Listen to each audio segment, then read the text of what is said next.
Hey there, Nick Ritchey with, this is where I would normally be putting in one of my websites, but since they're all down right now, I'm just Nick Ritchie with a really old webcam.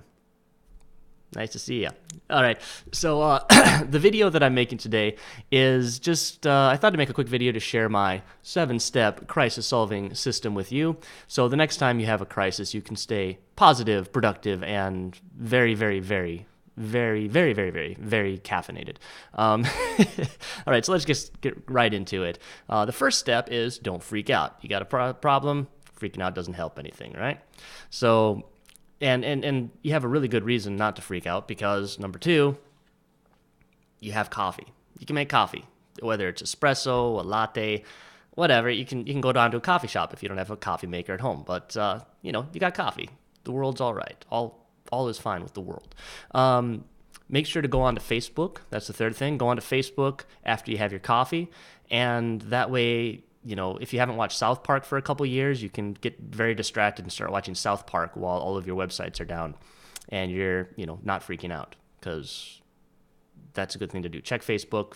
It controls you. You don't control it.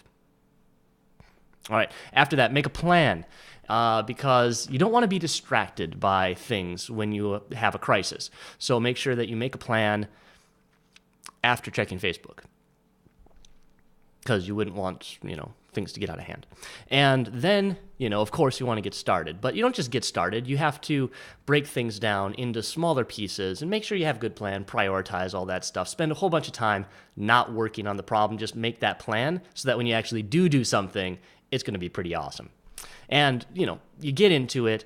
In my case, I have 24 domains. I didn't even know I had 24 domains. I have 24 domains that are offline right now. All of them just completely gone. Well, they're not completely gone, but they had to be taken off the internet. Basically, they're went up in the air.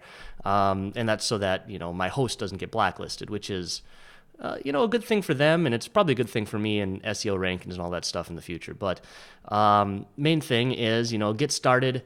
Make sure that, you're kind of budgeting your time. So like a lot of downloads are going to take at least 30 minutes to finish. Some of the scans take several hours.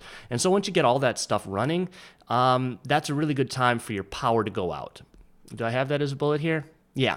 Okay, so when you have all of your processes running and you've spent a few hours, making your plan and slowly chunking these processes, your downloads and everything, that's a really good time for the power to go out because then you get to do everything over again and you get to go back to the one don't freak out step. But, you can't do that when the power's out. So what you want to do is go into your room, turn on the light. It's not going to work. It's a rainy day most likely because, you don't want to be able to read a book or anything while the power's out. That would just be silly. So remember the good old days before the internet, before power even, and take a nap with the light on even though the light's off so that when the power comes back on, so do you. When you wake up, again, don't freak out. Just make some more coffee, check Facebook, make a plan to get back into your work, and, restart everything. And then wish everyone happy holidays. So may your days be merry and bright, and may all your servers be secure at night. I hope you have enjoyed this 7-step crisis approach that works really well for me. I am downloading all the files again. I am trying to get the websites scanned and back up online. And hopefully, the power won't go out again. Take care.